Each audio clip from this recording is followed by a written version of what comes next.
салом бинандагони азиз, чун ҳамеша барномаи аниси кунҷи танҳоӣ ин лаҳзаву ин соат пешниҳоди шумост аз телевизиони баҳористон. Ва қаҳрамони навбатии барномаи мо ҳастанд иштирокчии озмуни ҷумҳуриявии фуруғи субҳи донои китоб аст Нигина Муродзода. Хуб Нигина, шуморо ба барнома хушомадед мегӯем. Нигина, биёед сараввал худро хубтар муаррифӣ кунед. Бигӯед ки хонандаи синфи чандум ҳастед ва дар кадом муассиса таҳсил мекунед? من مرادزاده نگینه خواننده صنفی 8 دقیقه مؤسسه تحصیلات میانه عمومی رقم 12 ناحیه اسماعیلی سامانه باشم. من از روی نمینه ادبیات کلاسیک اشتراک می‌ورزم. من 1300 غزل، این چنین اثرهای نثری، کلان حجم، 120 رباعی، قصیده، داستان و نوهای شعری را از بر نموده‌ام. احسن به شما، خیلی زحمت کشیدید و اینقدر اشعار، اینقدر آثار رو مطالعه و حفظ کردید. پس ما برنامه خود رو میخواهیم با یک غزل دلاشوب از غزلیات شاعران کلاسیکی آغاز کنیم. خواه از استاد رودکی باشد، خواه از سعدی شیرازی، خواه از مولانا جلال الدین بلخی و خواه از حافظ شیرازی. غزل از زبونی سو. گرچه من لیلی اساسم، دل به مجنون در هواست، سر به صحرا میزنم لیکن حیا زنجیر پاست.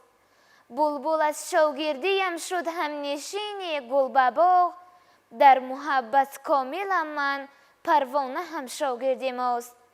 در نهان خونیم ظاهر گرچه رنگ نازنین، رنگ من اندر من نهان چون رنگ سرخ اندر حناست. بس که باری غم برون آوردم بر روزگار، جامه نیلی کرد اینک بین که پشتی او دوتاست. دختری شوهم ولیکن رو به فقر آورده ام، زیب و زینت بس همین است، نام من زیب و نیساست. احسن به شما. نگینه میگفتید که شما هنگامی که غزلهای شاعران کلاسیکی را حفظ کردید، از بین آنها کدام غزلها برایتان پسند آمدند؟ غزلهای کدام شاعر بیشتر پسند آمدند؟ غزل‌های استاد ابوعبدالله رودکی، سعدی شیرازی، ثنایی غزنوی، من بسیارتر از استاد ابوعبدالله رودکی غزل‌های آنها را میپسندم. خب یعنی غزل‌های استاد ابوعبدالله رودکی را بیشتر حفظ کرده اید. خب من میتوانم یک غزلش را قرائت کنم، ادامه‌اش را شما. استاد میگویند که چون تیغ به دست آری مردم نتوان کشت.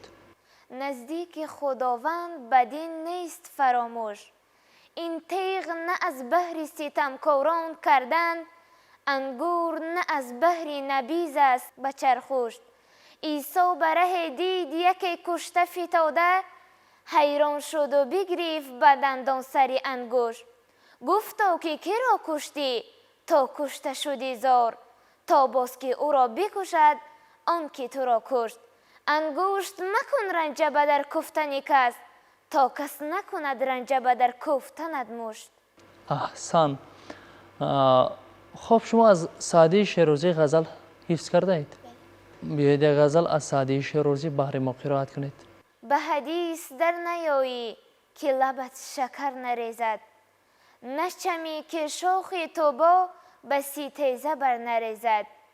هوسی تو هیچ طبع نپزد که سر نبازد، زیپی تو هیچ مرغ نپرد که پر نریزد. دلم از غمت زمان نتواند در ننالد، میشه یک دم آب حسرت نشکه به در نریزد.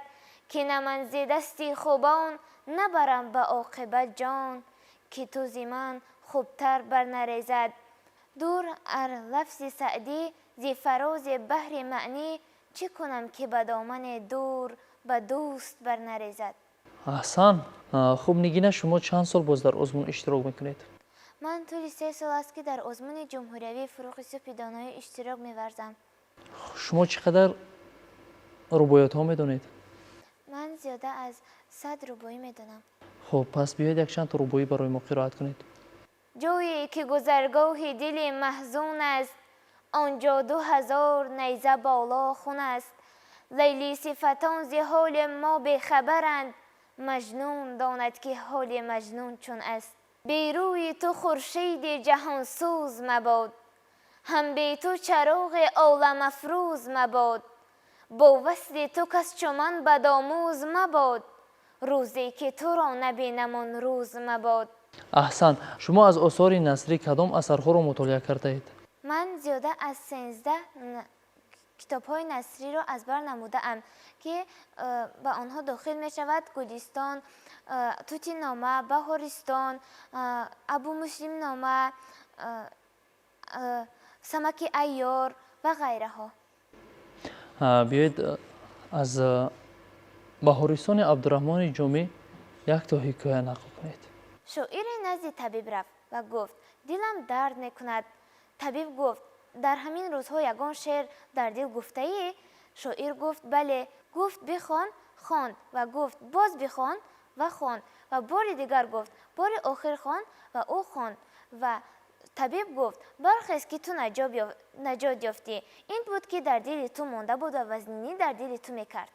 بهترین و باز حکایه های جالب از بهارستان میدونید؟ بله. مرحمت کنید. روباه بچه به مادرش گفت مادر من میخواهم که حیله های آموزم که از پیش من گرگ براید و حیوان های درنده برای من از پس آنها برایم. مادر گفت بنشین، نه تو با آنها واخورو نه من به تو حیله آموزانم. احسن. نگینه شما برای پدر و مادر خود، برای وطن عزیز خود، برای شهر دوشنبه پایتخت عزیزمان تاجیکستان شعرهای حفظ کرده اید؟ بله. سرول من میخواستم درباره تاجیکستان شعر را قرائت نمایم. مرحمت. تاجیکستان تاجیکستان میکنم شکری کم و بسیاری تو، میکنم شکرانه از آذر و از آزار تو.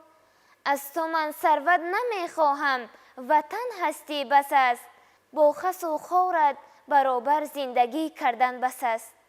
احسن. بیایید درباره مادرتان بگویید. مادرم در روز عیدت من چی را سوغا کنم؟ مهری پنهانی دلم را من چه سان افشا کنم؟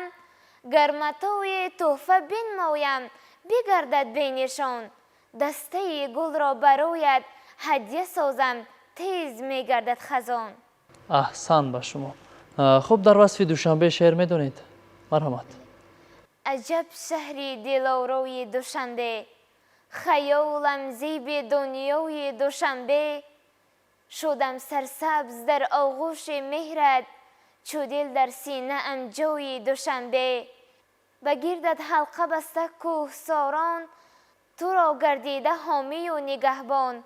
همیشه تا که باشی سبز و خرم، ز دل جوری نموده چشم ساران. عجب شهری دلارای دوشنبه، خیالم زیب دنیای دوشنبه. احسن به شما نگینه. نگینه شما در آخر برنامه به همسالان خود چی توصیه و چی مصلحت های میدهید؟ من به دوستان و همسالان خود توصیه دادم که در وقتهای فارغی خود بیهوده به کارهای بیهوده دست نزنند و به کتابخوانی مشغول شوند، زیرا که کتاب دوست بهترین انسان است و راهگشای زندگی انسان است. می باید که همه نورسان و کودکان کتاب خوانند تا که به چنین آزمونها رفته دانش خود را صیقل دهند. بله، واقعا هم بینندگان عزیز کتابخوانی راه زندگی انسان را درخشان می سازد. هر نفری که در برنامه ما اشتراک می کند ما و شما را تلقین می سازد تا پیوسته کتاب خوانیم و از اینجا برمیآید که کتابخوانی به انسان روحیه دیگر می باشد. انیس و مونیس و همدم و همراز انسان است این کتاب. و بینندگان عزیز یادرس می شویم که قهرمان برنامه ما بودن نگینه مرادزاده اشتراکچی آزمون جمهوریوی فروغ صبحدانای کتاب است و بار دیگر شما را به برنامه خوش آمدید میگیم. رحمت. اکنون بینندگان عزیز در اینجا می رسیم به فرجام برنامه انیس کنج تنهایی. تا برنامه های دیگر شاد و مسرور بمانید. خیر.